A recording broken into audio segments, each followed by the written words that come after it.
badasses, how's it going? Welcome back to the Badass Careers YouTube channel, which is all about helping smart, ambitious professionals just like you to do work that you love.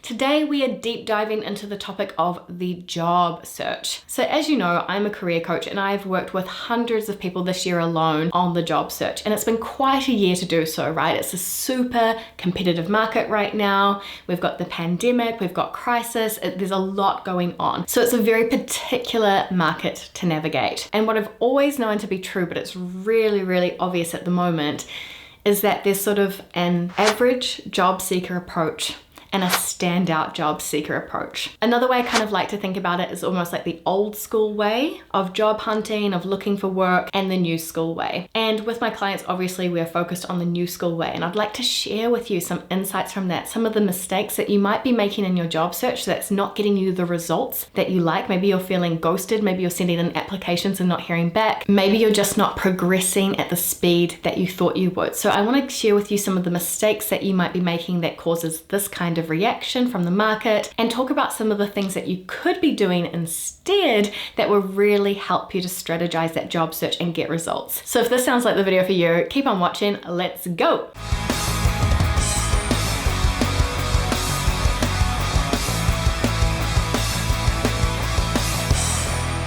Okay, so we know that this is a highly competitive market, and more so than ever, you need to stand out. So what separates the average job seekers from the standout candidates? Let's talk about some of the key moments in the job search and what the old school way of doing things looks like and what the new school way of doing things might look like. So the first thing is how you actually start looking for jobs. That very initial first step that you take. So the old school job seeker would jump straight onto job boards based on their current position, what they've been doing in the past, and from their sort of quite narrow frame of reference, they'll start looking for things on the job boards that are semi-similar to what they've been doing already. And they'll be scrolling through the job boards being like, yeah, I could do that, oh, I think I could do that. And they start to get mentally prepared to send off sort of loads of quite similar kind of job applications to these roles. Now, the problem with doing this is you're not really exploring or casting your net very wide. You're not discovering new kind of roles and industries that might exist that might be a perfect fit for you. You're coming at it from your past and from your current frame of reference. Also, by just scrolling on the job boards and being like, okay, what's out there? Yeah, I could do that. Yeah, I could do that. You're not necessarily finding roles that look like the perfect job for you, for your profile, for your personality, for your values, for your strengths, for all of the experiences that you've had. It's not necessarily finding the job that makes you think, this is it. And it goes both ways. If you're not applying with that energy, they're not going to be able to feel it on the other side either. Did you know that because of the rise of robotics and AI, 65% of today's kids will have jobs that don't even exist yet? And Generation Z are actually going to have an average of 17 different jobs across 5 different careers over the span of their lifetime. Old school job hunting is very much like, okay, what have I done previously and therefore what can I do in the future? New school job hunting starts like this. The first step you do is you do a stock take and a check-in with where you're at. You think about all the things that are working and not working in your current career. I actually have a video for you which will really help you to do this exact kind of stock take. You look inside and you figure out what your unique strengths are, what your superpowers are, as I like to call them, what your values are. Have they shifted? Are some things more important to you now than they were before previously? What's going on with you? Because the ideal career is very much aligned to who you are as a person and what you have to offer. It's where you meet the market. So you want to check in first with you before even looking at the job boards. That's how you start getting into the mindset of creating and designing a career rather than just finding anything that pops up and that kind of happening to you. So that's where you start. And I know it seems a bit strange to start there when you need a job, but that's how you're going to be able to brand yourself, package yourself, position yourself, and go after in a very precision style way, in a very targeted way, the right opportunities for you. And speaking of this, let's talk about the way that you present yourself and you market yourself. So when it comes to the job search, the old school way of doing things would be like downloading a resume template off the internet and filling out a quite generic looking document. Yeah, it takes, lists some of the things that you've been up to, some of your job duties and all that kind of thing. And you've got an objective section telling us about how you're such a great communicator and team player and with a strong attention to detail and all of that kind of stuff. But what actually ends up happening is that you end up looking like everybody else. So when your marketing collateral is a bit lackluster and generic and templated, that's when you start looking like every other candidate. And how are you meant to stand out in that way? The new school way of job hunting is after you've got that clarity and you've figured out who you are, what you have to add in the current market, current context, what puzzles you would be perfectly primed to solve, it's time to package that up into a personal brand. Now, I have an entire video on designing your personal brand, but effectively you want to have core pillars around your skills, the technical things that you can bring to the table, around your strengths. It's more so about you as a person and the strengths that you would take wherever you were and whichever role that you went for, and your values as well. We want people to know what it looks like and feels like, or could look like and feel like, to work with you. And once you've established that personal brand, then you make sure that your resume, your cover letter, your LinkedIn, it's consistent, it's coherent, and it's all telling the same story. It's like you have a niche, it's like you have direction, it's like you know what you want. Whereas for the more old school profiles, sometimes you look at the applications and you're like, gosh, this person seems like they're just open to anything. And I know when you're job hunting, sometimes you genuinely feel it that way. You're like, I just want a job. But if I'm a recruiter and I can't place you, that's going to be a big problem. So another thing that the more old school job seekers are doing is that they're applying online primarily. And they're applying online with maybe their sort of one size fits all resume and cover letter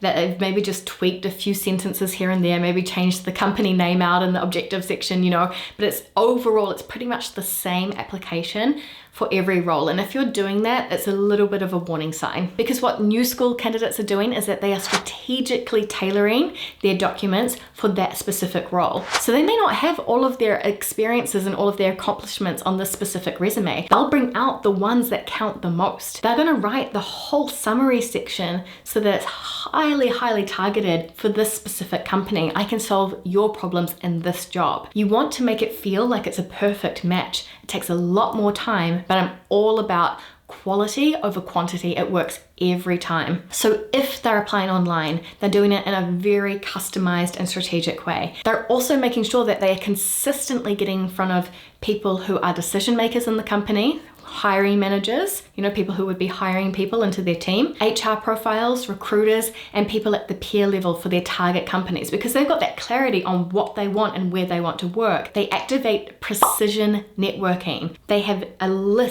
target list of maybe 10 companies, and they're getting to know people there. They're having conversations with people there. They're getting their highly customized applications for these companies in front of the eyes of these kinds of people, and they're leveraging their networking. They're leveraging platforms like LinkedIn to make this happen. So even if they do see something advertised online, they know not only do they need to customize their application, but they're going to be getting in touch with people working at the company, trying to land an internal referral. They're going to reach out to the recruiter and ideally the hiring manager if they can figure out who that is via LinkedIn. They'll be doing that proactively, giving them a heads up that their application's coming in. They'll send that application in, they'll loop back and let them know it's there. So it's going to be much more likely that the person in that company, their interest is piqued, right? And they're going to check out this job application. You're not just sending generic applications online into a black hole, you're really making sure that they get in front of the right people. And so it shouldn't surprise you at all when I say that old school job seekers aren't networking,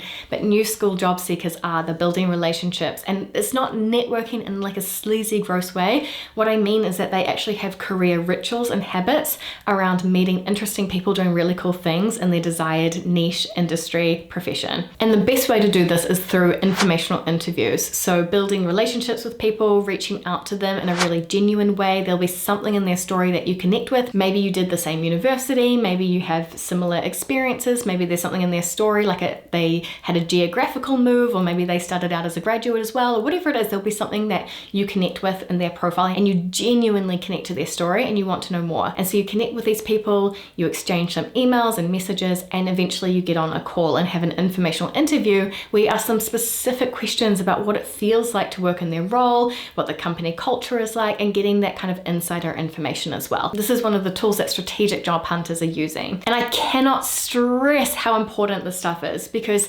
studies actually show that 75% of people are applying through jobs online as their job search methodology, but only 20% of jobs are ever advertised. 80% are getting filled through networking and through internal referrals. So you've got 75% of the population going for 20% of the available jobs. So you can see why this strategy, this methodology just won't cut it anymore. Research also shows that the number one way that people discover new jobs, again, that haven't been advertised yet, are through referrals in their personal network. So it really is worth doing. If you have no idea where to start, I have an entire video on this, on networking on LinkedIn. It's a masterclass. I definitely recommend checking that out. It will give you some really concrete step-by-step tactics that you can implement immediately. Now, another big mistake that I see job seekers making is that they're applying for so many roles that they actually lose track. So it's about being organized as well. Now, as I said before, I'm all about quality over quantity. I think you'd be much better off crafting 5 highly tailored, customized, standout applications than you would sending in 50. You'll have more luck, I promise you that. However, I also understand that it's a bit of a balancing act and volume can help as well. But what I really recommend is getting organized and having a very strategic tracking spreadsheet. I'm actually going to show you a video right now, a little snippet of one of the trackers that we use inside my career glow up coaching program. And as you can see, it's not just about what job you applied to and when, but it's really understanding who have you reached out to, have you followed up with them. It takes you through the entire process step by step. It's not just about sending in applications, it's around all of the relationship ecosystem that exists around it as well. So staying organized is really key, especially when you've got to stand out and you've got to have that leading edge. So if the baseline is sending in a cover letter and a resume online, if that's the baseline, what are you doing to go 20, 30, 40% above and beyond that?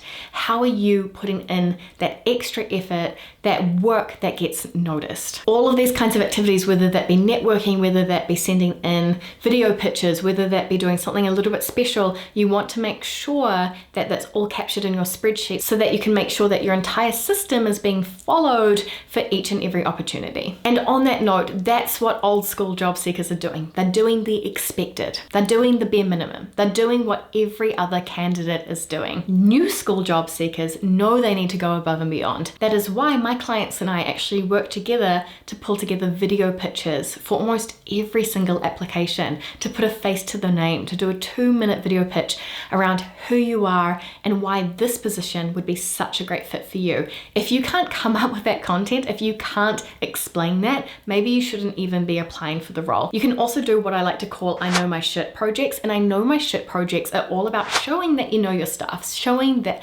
giving them a taster of what it would be like to work with you. So for example, if you're going for a social media role, maybe you could audit the brand's Instagram and create their next 3 posts. Show them what you're made of. Give them 3 Instagram posts that go next in the sequence that would be aligned to a bit of a vision or a strategy that you already see for the brand. Or if you are a content writer or you need to write reports or this kind of thing, can you send in samples? Can you give them a taster? Could you write the first paragraph of a blog, for example, and outline what the key points of that article might be? Could you put together a 1-pager on some current research in the field? There are so many things that you can do, but know that that is an option for you to go above and beyond and share with them a slide deck, a project, a 1-pager that would really make them say, wow. Now, my final point about old school job seekers versus new school job seekers. So old school job seekers are the ones always doing the hunting, always doing the chasing and chasing the opportunities out there. New school job seekers balance that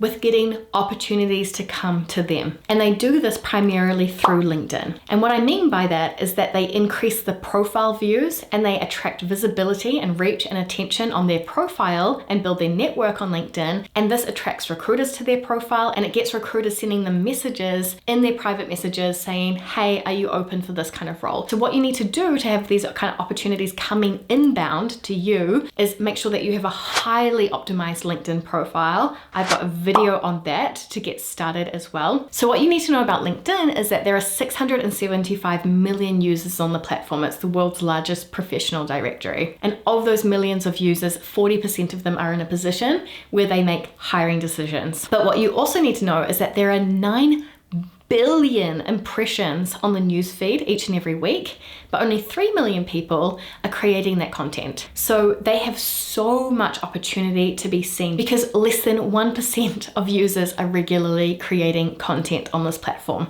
So if you even share things and add your perspective or write an article or write a post about something, your opportunity to get that reach and that visibility is absolutely massive. And I highly suggest engaging on the platform. It's a social media for a reason, right? So commenting on things, getting engaged in your niche, sharing articles and adding your unique perspective, creating content, writing articles, writing posts, and just proactively getting out there and building relationships with people, especially with recruiters and decision makers and the people who could really make a difference to your career. By doing this, they'll check out your profile, you'll get more views, and of those views, you never know who's watching. It might be just the right recruiter who has an opportunity in mind for you. But it all starts with a highly optimized LinkedIn profile. And check out my video as well on showing up on LinkedIn, on creating content on LinkedIn. I think you'll find it really, really helpful when it comes to engaging on the platform as well. Cool guys, so I hope that you enjoyed this video about some of the mistakes that you may have been making in your job search, some of those old school job search tactics, and some of the clues as to what the new school job search looks like and the things that you can do to really go above and beyond and approach things a little bit differently. If your career is important to you and you like this kind of content around stepping up in your career and designing a work life that feels really good to you and feels fulfilling and meaningful, and you actually want to be one of those rare people that wakes up really happy and excited on Mondays, then definitely hit subscribe and follow along on Badass Careers, because this is what we are all about. We are building the next generation of career coaching here, and we're making sure that we do work that we love. So with all that said and done, come and connect with me over on LinkedIn, come and connect with me over on my Instagram. I'd love to see you there. Let me know what you thought about the video, and otherwise stay badass, and I'll see you guys in the next video. Bye.